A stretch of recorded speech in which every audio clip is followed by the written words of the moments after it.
ఓం శ్రీ గణేశాయ నమః. ఓం శ్రీ మహాసరస్వత్యై నమః. ఓం శ్రీ సీతారామాభ్యో నమః. శుక్ల అంబరధరం విష్ణుం శశివర్ణం చతుర్భుజం ప్రసన్నవదనం ధ్యాయేత్ సర్వవిఘ్నోపశాంతయే.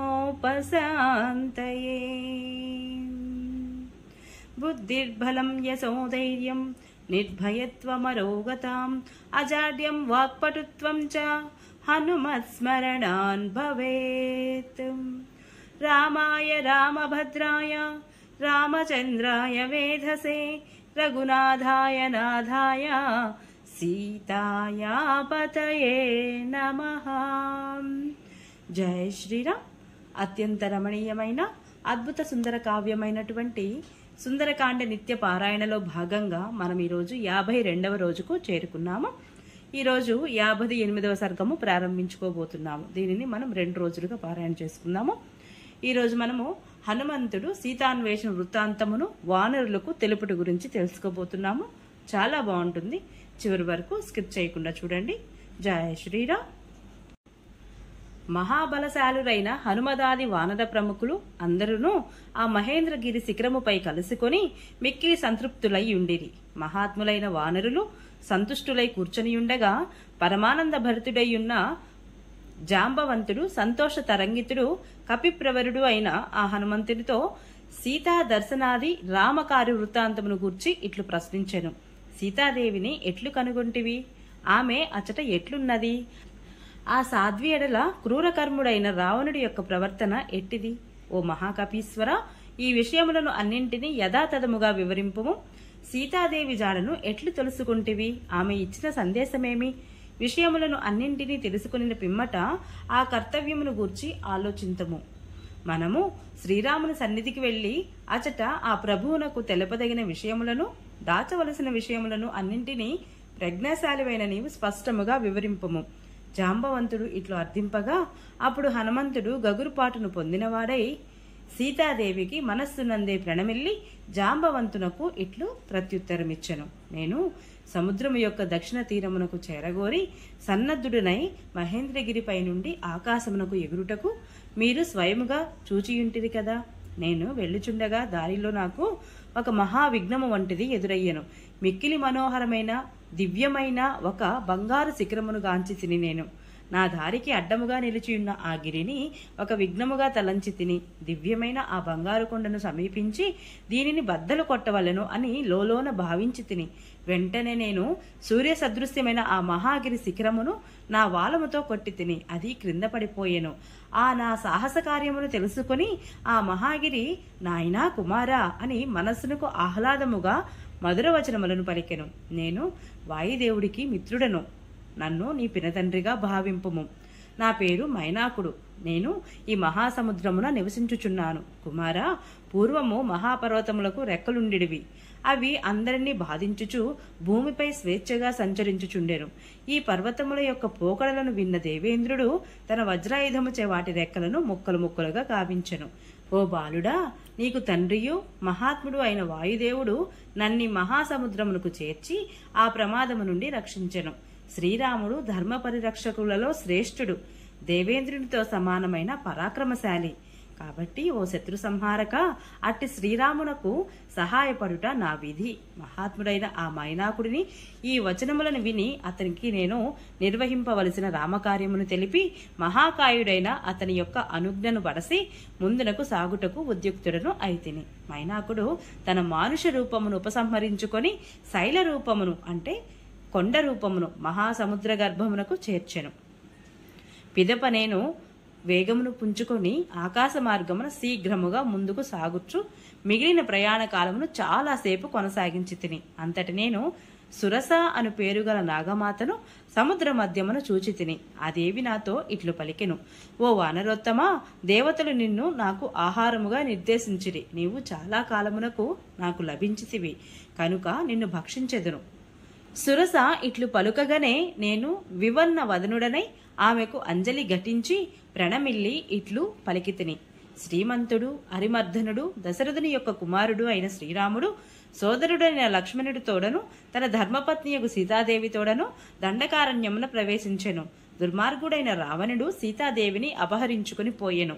నేను శ్రీరాముని ఆజ్ఞ మేరకు ఆమె కడకు దూతగా వెళ్ళుచుంటెని. రాముని రాజ్యమున నివసించుచున్న నీవు ఆయనకు సహాయపడుట యుక్తము కదా. సీతాదేవిని చూచి ఆమె క్షేమ సమాచారములను అసహాయ సూర్యుడైన శ్రీరామునకు నివేదించి నీకు ఆహారమగుటకు తిరిగి ఇచ్చటికి రాగలను. ఇదియే నా సత్యప్రతిజ్ఞ అని కామరూపిణియకు ఆ సురసతో నేను వచించి తిని. అంతటి సురస ఎవ్వరునూ నన్ను తప్పించుకుని పోజాలరు, ఇది నాకొక వరము అని ఆమె పలుకగా 10 యోజనముల పొడవు ఉన్న నేను ఆ దేహమును క్షణములో ఇంకను 5 యోజనములు పెంచి తిని. ఆ శరీర ప్రమాణములకు తగినట్లుగా ఆమె తన నోటిని తెరిచెను. ఆమె తన నోటిని తెరవగానే చూచి నేను నా శరీరమును సూక్ష్మమునర్చి తిని. ఆ క్షణమున నేను అంగుష్ట మాత్రుడనైతిని, అంటే బొటన వేలంతా అయ్యాను అని. అతి వేగముగా ఆమె నోటిలో ప్రవేశించి తత్క్షణమే బయటకు వచ్చి తిని. పిమ్మట సురసాదేవి దివ్యమైన తన స్వరూపమును దాల్చి మరలా నాతో ఇట్లు పలికెను. ఓ వానరోత్తమా, సత్పురుషుడా, కార్యసిద్ధికై వెళ్ళిరమ్ము. వైదేహిని మహాత్ముడైన శ్రీరాముడితో చేర్చుము. ఓ మహాబాహు కపిసత్తమా, నీ ఎడ నేను సంతుష్టరాలైతిని, సుఖీభవ. పిమ్మట ప్రాణులన్నీయును బాగు బాగు అని నన్ను ప్రశంసించినవి. అనంతరము విశాలమైన అంతరిక్షమునకు గరుడిని వలె ఎగిరితిని. ఇంతలో నా నీడను ఎవరో గట్టిగా పట్టుకొనినట్లనిపించెను. నా వేగము మాత్రము కుంటుపడుచుండెను. అన్ని దిశలను పరికించి చూచినను నా గమనమును అడ్డగించిన వారెవ్వరూ నాకు అచట కనిపించలేదు. చూడగా ఇటు ఎవరునూ కనిపించటలేదు. నా గమనమునకు ఇట్టి విఘ్నం ఏర్పడినది, కారణము ఏమై ఉండును అని ఆలోచన నాకు కలిగెను. ఇట్లు ఆలోచించుచుండగా నా దృష్టి అదో భాగము వైపునకు మరలెను. అప్పుడు సముద్ర జలముల యందున్న ఒక భయంకర రాక్షసి నా కంటపడెను. ఎట్టి తొట్రుపాటు లేకుండా దృఢముగానున్న నాతో ఆ ఘోర రాక్షసి వికటాటహాసము చేయుచు ఇట్లు కటువచనములను పలికెను. ఓ మహాకాయుడా, ఎక్కడికేకుచున్నావు?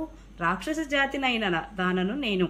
నాకు నీవు ఇష్టమైన ఆహారము. చాలా కాలము నుండి ఆహారము లేక నేను ఆకలితో అలమటించియుంటిని కనుక నీ దేహమును నాకు ఆహారముగా సమర్పించు. నా ఆకలిని తీర్చి నాకు సంతృప్తిని గూర్చుము. సరే అనుచు ఆమె మాటకు ఎదురు చెప్పక ఆమె నోటి ప్రమాణము కంటే అధికముగా నేను నా శరీరమును పెంచి తిని. నన్ను భక్షించుటకై ఆమెయు తన ముఖమును భయంకరముగా పెద్దదిగా చేసెను. కామరూపుడునైన నన్ను గూర్చిగాని నా ప్రతిక్రియను గూర్చిగాని ఆమె ఎరుగదు కదా. పిమ్మట నేను నా మహాకాయమును సూక్ష్మముగా చేసి మరుక్షణమునే ఆమె నోటిలోనికి ప్రవేశించి ఆమె గుండెను చీల్చుకొని వెంటనే ఆకాశమునకు ఎగిరితిని. పర్వత సదృశ్యమైన దేహము గల ఆమె యొక్క గుండెను నేను చీల్చివేసినప్పుడు భుజసందులు శిథిలములు కాగా భయంకరముగానున్న ఆమె కళేబరము సముద్ర జలములో పడిపోయెను. అప్పుడు హనుమంతుడు భయంకర ఆకారి అయిన ఆ సింహక అను రాక్షసిని హతమొనర్చెను అని ఖేచరులైన సిద్ధులు చారణులు పలుకుచున్న వచనములను నా చెవులబడెను. ఆ సింహికను చంపిన పిమ్మట ఛాయాగ్రహణము ద్వారా నన్ను చంపుటకు చేసిన ప్రయత్నము గూర్చిని జ్ఞప్తికి తెచ్చుకొని ఆకాశ మార్గమున పురోగమించి తిని. కొంత తడవునకు వృక్షములతో అలరారుచున్న సముద్ర దక్షిణ తీరమును గాంచి తిని. లంకానగరమును కూడా ఆ తీరమునందే కలదు. సూర్యుడు అస్తమించుచుండగా మిక్కిలి పరాక్రమశాలురారైన రాక్షసుల కంటబడకుండా నిశాచరులకు నిలయమైన లంకను చేరితిని. నేను లంకలో ప్రవేశింపబోబుచుండగా ప్రళయకాల మేఘ సదృశి అయిన ఒక స్త్రీ వికటాట్టహాసము చేయుచు నా ఎదుట నిలబడియుండెను. మంచు తాకిడికి పద్మము వలె ఆమె వివర్ణయ్యుండెను. రావణుడిని ఏవగించుకొనుచున్నదై ఆమె నిస్పృహతోనూ తన తనువును త్యజించుటకు నిర్ణయించుకొనెను. ఎట్టకేలకు లేడి వంటి చూపులు గల సీతాదేవిని నేను శీఘ్రముగా కనుగొంటిని. రామపత్నియు వాసికెక్కిన వనితయు అయిన ఆ సీతాదేవిని ఆ స్థితిలో చూచి నేను అచ్చటనే సింసుపా వృక్షముపై కూర్చొని ఉంటిని. అనంతరము రావణుడి యొక్క గృహము నుండి వడ్డాణముల ధ్వనులు, కాలియందుల రవళులు కలిసిన గంభీరములైన గలగల ధ్వనులు వినిపించెను. అంతటా నేను మిక్కిలి కలత చెందినవాడనై నా రూపమును చిన్నదిగా చేసుకుని సింసుపా వృక్షముపై ఆకుల చాటున పక్షి వలె దాగియుంటిని. పిమ్మట మహాబలశాలియగు రావణుడు అతని భార్యలు సీతాదేవి ఉన్న ప్రదేశమునకు వచ్చిరి. సౌందర్యవతి అయిన సీతాదేవి రాక్షస ప్రభు అయిన రావణుడిని గాంచిన వెంటనే ఉరువులను దగ్గరకు ముడుచుకొని వక్షస్థలమును తన బాహువులతో కప్పుకొనెను. ఆమె దిగులుతో తత్తరపడుచు అటు ఇటు చూచుచుండెను. వ్రతదీక్షలో ఉన్న ఆ దేవి ఏ విధమైన రక్షణయూ లేనిదై వణుకుచుండెను. అంతటా మిక్కిలి దుఃఖితయ్యున్న జానకీదేవి ఎదుట దశకంఠుడు శిరస్సు వంచి నేలపై వ్రాలి ఇట్లనెను. ఓ ఓ సీత, నా ప్రేమను ఆదరింపుము ఇట్లు పలుకుచున్న రావణుడిని సీతాదేవి తిరస్కార భావముతో చూచెను. అప్పుడు రావణుడు క్రుద్ధుడై, ఓ గర్విష్ఠురాలా, ఒకవేళ నీవు అహంకారముతో నన్ను ఆదరింపనచో 2 మాసముల తరువాత నీ రక్తమును త్రాగెదను. దుర్మార్గుడైన ఆ రావణుడు పలికిన ఆ మాటలను విని సీతాదేవి మిక్కిలి క్రుద్ధురాలై ఇట్లు పాతివ్రత్య తేజస్సుతో కూడిన ఉత్తమ వచనములను ఇట్లు నుడివెడెను. ఓ రాక్షసాదమా, నేను మిక్కిలి తేజస్శాలి అయిన శ్రీరామునికి భార్యను. ఇక్ష్వాకు వంశ ప్రభువైన దశరథునకు నేను కోడలిని. అట్టి నన్ను దుర్భాషలాడుచున్న నీ నాలుక తెగి ఏల నేలపై పడుటలేదు. ఓరి దృష్టుడా, నా భర్త నా సమీపముల లేనప్పుడు నా మహామహుని కన్నుగప్పి దొంగవలే నన్ను అపహరించుకుని వచ్చిన నీ పరాక్రమము ఏపాటిది? నీవు ఏ విధముగాను శ్రీరామునితో సమానవుడు కాలజాలవు. నీవు ఆయనకు దాసుడవగుట కూడా అనర్హుడవు. ఆ రఘువంశ ప్రభువు అజేయుడు, సత్యవాక్ పరిపాలకుడు, యుద్ధమున సాటిలేని వీరుడు, సమరమున ఎవ్వరిని విడిచిపెట్టడు. శత్రువులు సైతము ఆయన రణ కౌశలమును మెచ్చుకుందురు. సీతాదేవి పలికిన ఈ పరుష వచనములకు రావణుడికి కోపమొచ్చెను. కోపముతో అతను చితాగ్ని వలె మండిపోయెను. అంతటా అతడు క్రూరముగా గ్రుడ్లురుముచు తన కుడి చేతి పిడికిలిని పైకెత్తి మైథిలిని చంపుటకు ఉద్యుక్తుడాయెను. అప్పుడు అచ్చటి స్త్రీలందరూ హాహాకారములో నర్చిరి. ఆ దుష్టుని భార్య అయిన మండోదరి స్త్రీల మధ్య నుండి ముందుకు వచ్చెను. ఆమె అతనిని సమీపమునకు చేరి కామాతురుని వారించుచు మధుర వచనములను ఈ విధముగా పలికెను. పరాక్రమమున దేవేంద్రుని వంటివాడా, సీతాదేవితో నీకేమి పని? ఆర్య, నాతో రమింపుము. ఏ విధముగాను సీత నాకంటే అందగత్తె కాదు గదా. ఓ ప్రభు, దేవ గంధర్వ యక్ష కన్యలతో నీవు హాయిగా క్రీడింపుము. వీరు ఇందరుండగా సీతకై ఎలా ఆరాటపడదవు?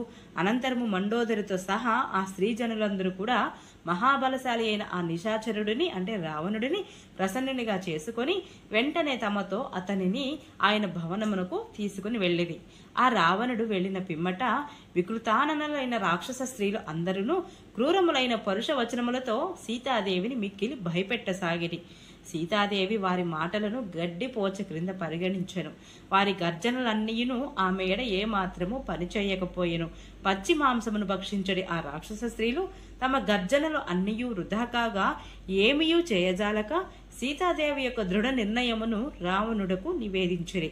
పిదప ఆశలు వదులుకొని చేష్టలుడిగిన వారై వారందరూ కలిసి ఆమెను చుట్టూను చేరి నిద్రలో మునిగిరి. ఆ రాకాసిముఖులు గాఢ నిద్రకు లోను కాగా పతిహితమునే గోరునట్టి సీతాదేవి దీనురాలై జాలి గొలుపునట్లు విలపించి మిక్కిలి దుఃఖించుచు కన్నీరు మున్నీరుగా శోకింపసాగెను. జై శ్రీరామ్. ఈరోజు పారాయణ ఇంతటితో సమాప్తం. ఈ వీడియో మీకు నచ్చినట్లయితే please subscribe my channel, like, share, comment please. Thank you.